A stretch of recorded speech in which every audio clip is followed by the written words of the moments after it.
Hello everyone, Hummus28 here, and today we're back in the world of Dusty Hell. Let's get right into it. So from last episode, we finished off Red Horizons, and now we're finally into the end game. We've pretty much unlocked everything as seen by Expedient Solutions. We have access to applied energistics, deep mob simulations, what is this one? Extreme turbines, what is this one? I don't even know what that is. Armor, and the portable regulator. So we have access to pretty much everything at this point. So to finish things off in another hell, we're going to need to start getting the heaviest duty plates along with our hyper thermal armor so we can survive on Venus. And once we have that, we're going to build our tier 3 rocket and blast off. In addition to that, we're also going to be making the empower and display stands so we can produce, I believe it is this thing here, the mana dust. We could also use it to make the empowered canola seeds along with, what is this, dark solarium ingots. Not sure if we're going to need that. In case we want to go even further with our oil production, we can finally make empowered canola seeds. But the mana dust is what we're going to need, along with petrotheum dust, cryothium dust, aerothium, and, as always, pyrotheum dust, along with solar dust to make the mana dust, which, as you can see, will be very important in the production of mithril, and finally making the ultimate circuits. Now, this is going to take quite a lot of work, and it's quite manual, as you know. Like, we constantly have to use the electric compressor to make our items, and if we go to our plates, where is it? Heavy duty plate. You can see the heavy duty plate takes 3 tier 1 heavy duty plates, 3 tier 2 heavy duty plates, along with steel plates. So I think this will be a good time to finally unlock applied energistics. And you can see here, I've just been adding even more biofuel generators to keep everything running, which I find pretty funny. But it works. One bioreactor does support up to 27, so I just kept adding more, and I think right now it does feed everything with power, which is pretty good. But I think we'll probably need to take a look at Expedient Solutions and build, I think this guy. Well, no, this is for water. How do I make power?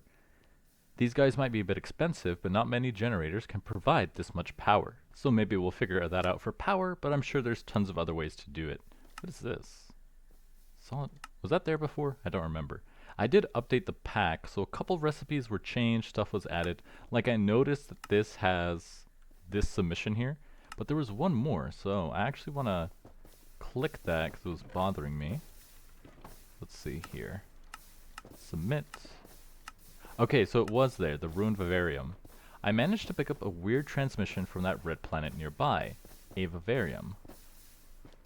Dehydrated pig spawn egg. Just add in water to make a spawn pig egg. Interesting.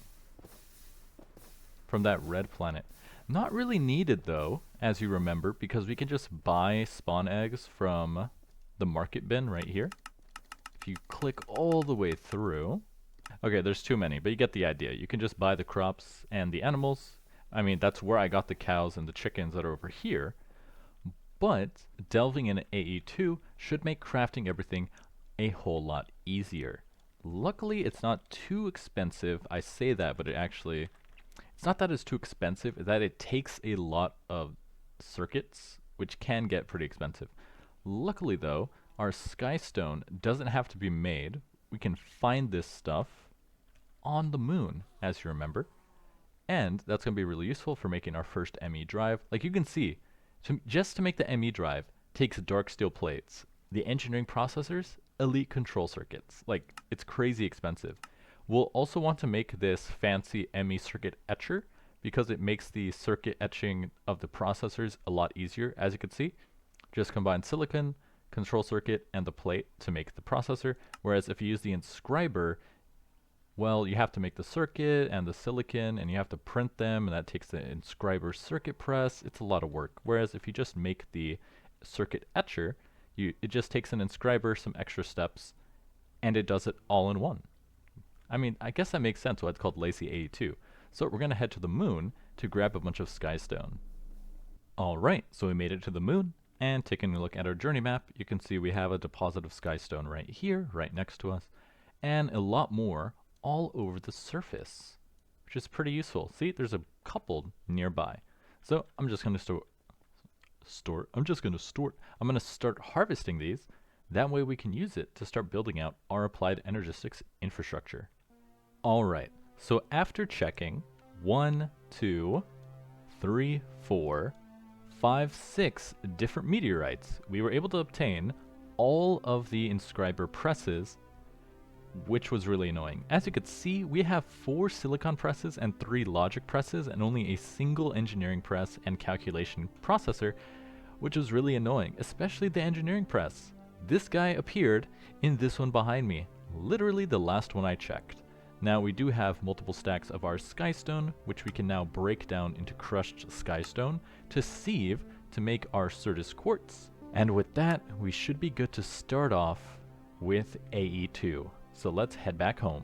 Alright, so first things first, we're going to upgrade all these flint stiffen meshes into the next tier. That way we can maximize the amount of stuff we get from sieving our crushed skystone. Now this is extremely expensive. It's going to take 42 end steel ingots, but this is going to pay off because these final tier plated end steel meshes are extremely good. 2 like that, bam. 9.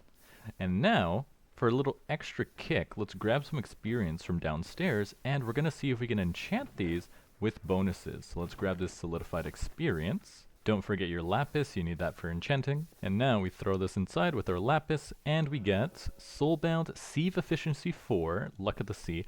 Luck of the Sea is funny. It gives a small chance to get fish out of these, which is a little hilarious. Efficiency, Luck of the Sea. So not the best enchantments, but most of it was pretty good. The efficiency just makes it sieve a little bit faster, which actually might not be that useful because if we're sieving 9 at a time, I'm not actually sure how that's going to function here. So let me turn off our clicker, and there we go, all done, nice and blue. So let's turn this guy back on, and let's see if we can sieve our items. We can also make him speed up a bit. Right now we have 0 grid power because it's nighttime, but I might actually spam a bunch of these solar panels so I can make these guys process a little bit faster. Okay, grid power 18. Oh, I need speed upgrades, actually. I can't just do that. Well, they should be pretty cheap, though. Speed upgrade, from what I remember. Yeah, upgrade base, redstone and gold, and an upstone. And the base is just a weighted pressure plate, which is more gold. Alright, so convert these guys. Alright, take your 4 upgrade bases, and now we could just convert these into speed upgrades. 4 blocks of redstone, throw in this with that and our gold, make the speed upgrades, and now we can speed up this guy to make his processing go quite a lot faster. Let's see, so with 1, as you can see, he takes 0 to 18, power drain 1, power drain of 2.06, and 4.38. So if we go upstairs, let's see how fast he's processing. He should be going 4 times as fast now. And I forgot to turn him back on, so he was actually doing nothing. But now if we take a look, he is processing extremely fast. Look at the speed that we now cut through this gravel. It's insane.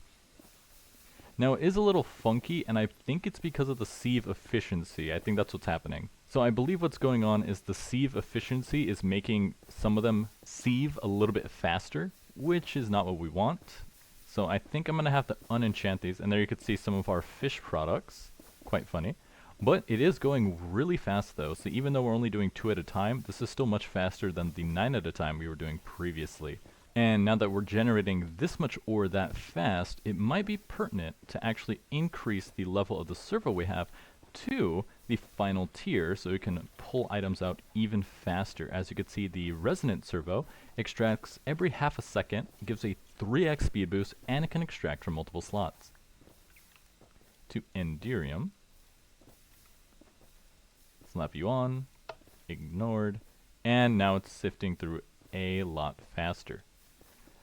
Now we just have to filter out all the fish. Alright, now we got drawers for all our fish, but now you can see we still have a bottleneck here. It can't take items out fast enough, which means we also need to add a reinforced servo, because I think that's the only bottleneck here. There shouldn't be anything else from what it looks like, but I can double check. Bone meal, coal, and prismarine are not being pulled out. We have room for bone meal, prismarine, and coal, so I'm not sure why that's getting stuck. Okay, it looks like it's fixed. It might just be an issue of the servos not being fast enough right now, but that is fine. We could just add some accumulators to do the work as well, and it does pick it up every once in a while, so that's good to see, which means it's mostly complete. And we also have an extra food source from all the fish. Now, of course, that was only one piece of the puzzle. Now we actually have to break down all this skystone and process it. Luckily, we already have the pulverizers enabled, so I could just swap this for our skystone. And that's not what I wanted to do. That's going to pulverize it into dust. We need to sieve crushed skystone, but it looks like you can only do it in a sag mill. Interesting. So if actually I just throw this in here, yep, it pulls it out and puts it in here. And if we take a look, crushed skystone in the sag mill doesn't do anything, so it should just stay in the chest.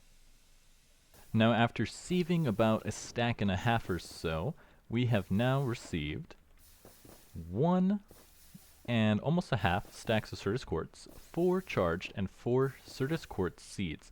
Now we should be able to use the seeds to grow pure Certus quartz crystals, which we can use for something, I think. Drop a Certus quartz seed into a puddle of water to make pure Certus. But if I want to have an infinite supply, how would I do so? Gotcha, okay. So we can make Certus quartz seeds from sand and Certus quartz dust, and you make the dust by pulverizing a crystal, which means each crystal can make 2 more crystals. So that's how we're going to get them. I'm used to other methods where you're supposed to just, You're supposed to just grow it from a crystal, but this is an older version, so I guess that's not the case. So we'll go ahead and throw these in there to charge them up. Luckily they charge pretty fast. And now we can make some flux crystals. Wait, how do I... So to turn the flux crystal into a pure flux crystal, we either can grow it from a flux seed, which takes flux dust, which just means I have to break it down with sand, and we can grow these in a phytogenic insulator. So in this case, does the phytogenic insulator use the seed? I don't think it does. It just needs a bunch of water. So using RF, a seed, glowstone, and water, we should be able to just easily grow more Certus quartz. Okay, so now we can finally put all of this together to make 2 phytogenic insulators. Never mind, I need more copper. And now with these last 2 copper gears, we can make our second phytogenic insulator, and we just have to hook it up. So luckily we already have access to a bunch of water right over here, and power. So let me put these guys right here. Fill up with water, perfect. Fertilizer slot. Unlock those. Now for the Certus quartz, we should be able to throw this in with glowstone. Why can't I throw this in? Alright, well, there goes that plan. So we're just going to do this the old-fashioned way, take some water and throw the Certus quartz inside and wait for that to grow. Who knows how long that could take. Well, I'm not going to let that bug me, because we have other stuff to work on.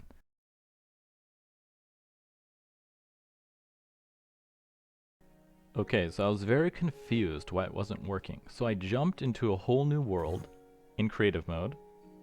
Go away, Ender Creeper. And for some reason, if you take a look, this guy grew. I have 2 seeds here. They're both Certus quartz seeds, exactly the same, except one will not go in here, but the other will. And the only difference is that the seeds taken from the creative window will go inside, whereas the seeds that come from the sieves just won't work. And I don't know why. It's so weird. If I had to guess, maybe like if it has more than a percentage on it, like it doesn't work, but it says 0%, so I don't understand why it doesn't want to go in the machine. Because this would save me so much more time. Anyways, I digress. I just wanted to make sure I wasn't doing anything wrong, and I can clearly see that it's not me, it's something with the game. Okay, so this is very interesting. So you can see, actually let me keep this powered, that the Certus quartz seeds are now in the phytogenic insulator. For some reason, Certus quartz seeds that get sieved from the mesh don't work. But if you take that Certus quartz and pulverize it into the dust, combine it with sand, and make that seed, that seems to work. So I'm not sure why exactly the Certus quartz that comes from the sieves aren't working, but that does save me a lot of headache, because now I know that the phytogenic insulators do work, which means we can grow a lot of Certus quartz a lot easier. Which means this stuff should work as well, I believe. Let's see, Fluix seed. Yeah, it can also go in the phytogenic insulator.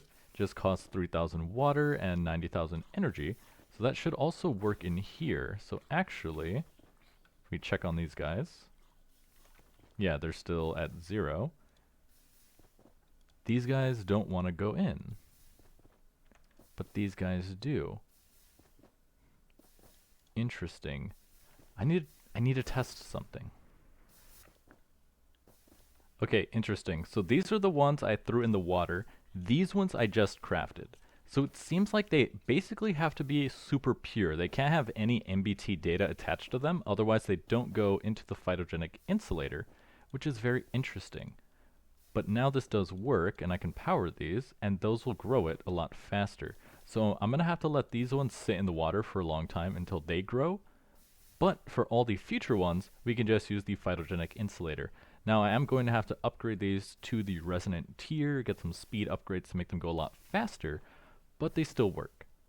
Okay, so while we wait for that to finish, we can start off with the energy acceptor. I just need those dark steel plates I had made a second ago. Where did I leave them? There they are. Dark steel plates. So now we can make the energy acceptor, which means we can now power our AE setup. And I'm thinking, where should we put this guy? All of our drawers are over here. So I think we'll just put it right here. This could be a good spot for it. So we'll put the power right there. AE acceptor, done. Now we don't even technically need a controller, but we are going to need a crafting grid. And is that not what it's called? Crafting, oh, terminal. ME crafting terminal comes from the ME terminal, which comes from the bright illuminated panel, logic processor, formation core, yada yada. We know this stuff if you play with a lot of AE before, which will take signalum, lumium, and dark steel and hardened copper glass to make the illuminated thingamabobs. So let's grab these signalum and lumium. So we make 2 sticky pistons. Now we can take these and make an inscriber. And oh, we're also going to need some cables, and we can use the regular Fluix cables for these. We need quartz fiber, which is hardened glass, and nether quartz, crushed quartz, quartz powder. I don't think this one needed to be hardened glass. I don't think that has to be the case here. Do we even have smart cables in this version? Smart. There are smart cables. Okay, so we do have to deal with channels. So now if we do this, we can put, let's see. If we do it like that, that leaves me room to walk over here, which means I could just move this guy for a second. And he got sucked into here. Nice. We'll move you to this block over here. Yep, that's good. And then we can hook up like the drives on this side. Yeah, that'll work. That'll work just nicely. So we'll put the inscriber over here. And are you getting power? He should be getting power. More charged quartz. Can't really tell. So, to make our crafting terminal, the ME terminal first, we have the panel. We need a logic processor, which will take an elite control circuit, printed silicon, and printed logic. Alright, 1 elite control circuit. Panel, I forget which one I actually need. Okay, so now we take this control circuit. We need a printed logic circuit, which is logic and signalum. So now we take our logic press and our signalum.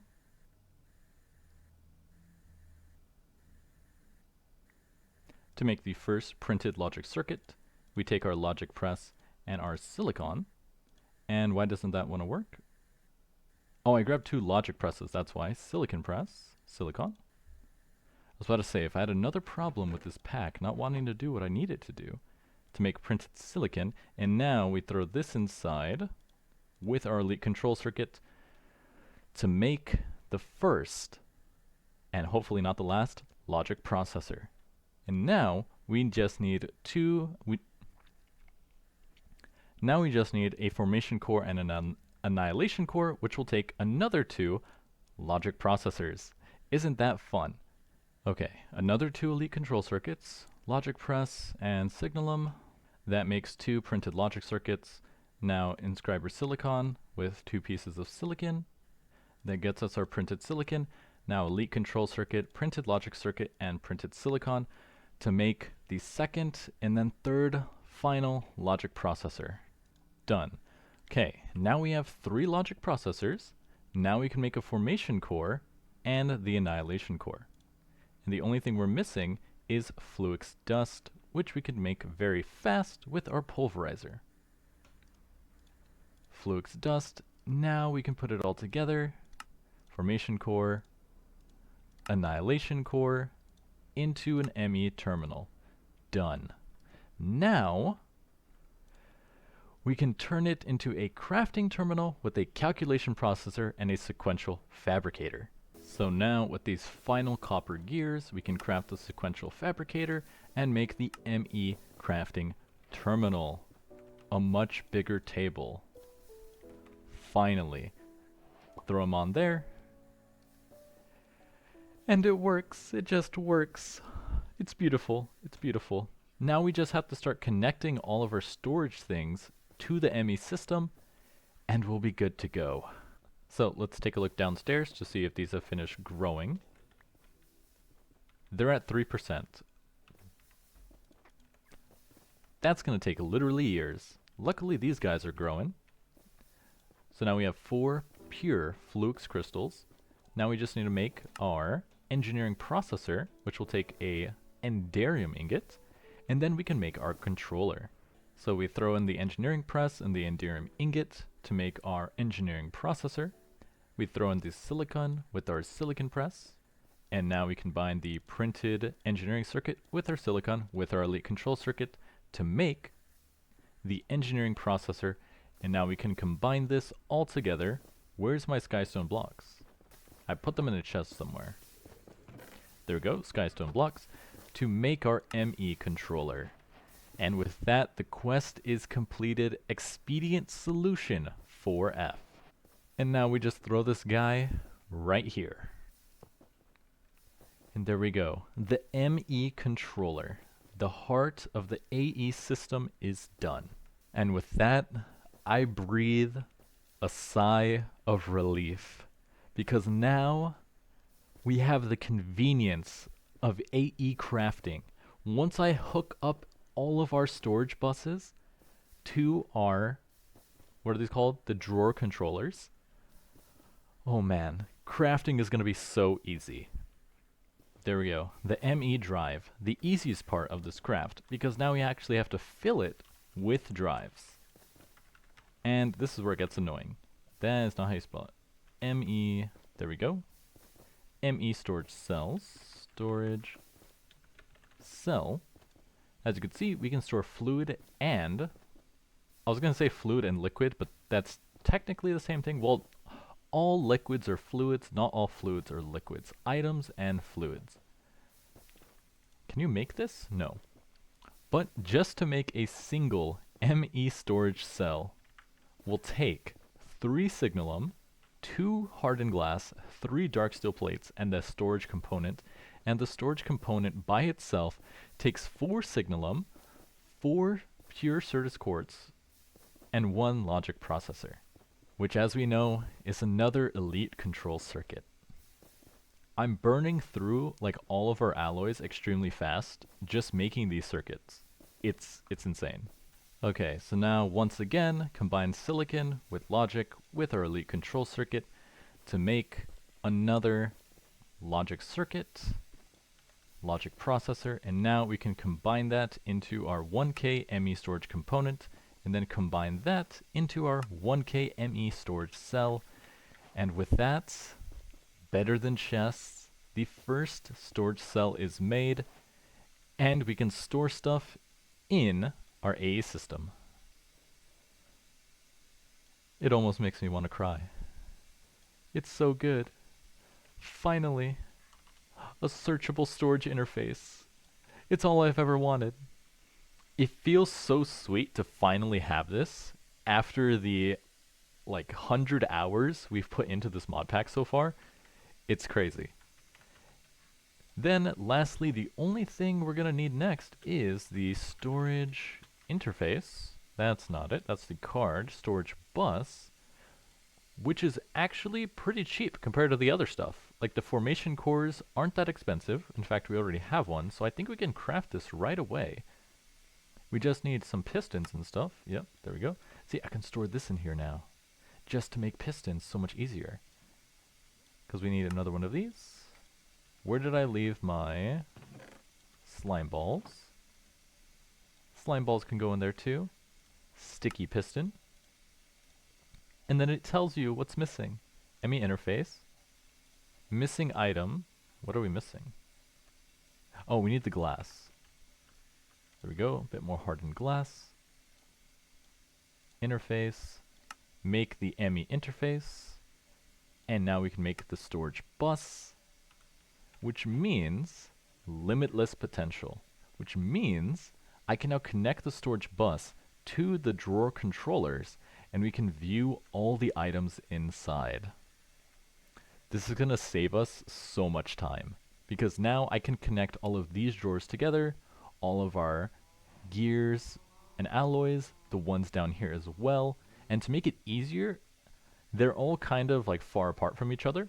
I could just route all the pipes to a single drawer controller, have all the drawers say over here, behind it, and then just connect it all with a single ME storage bus.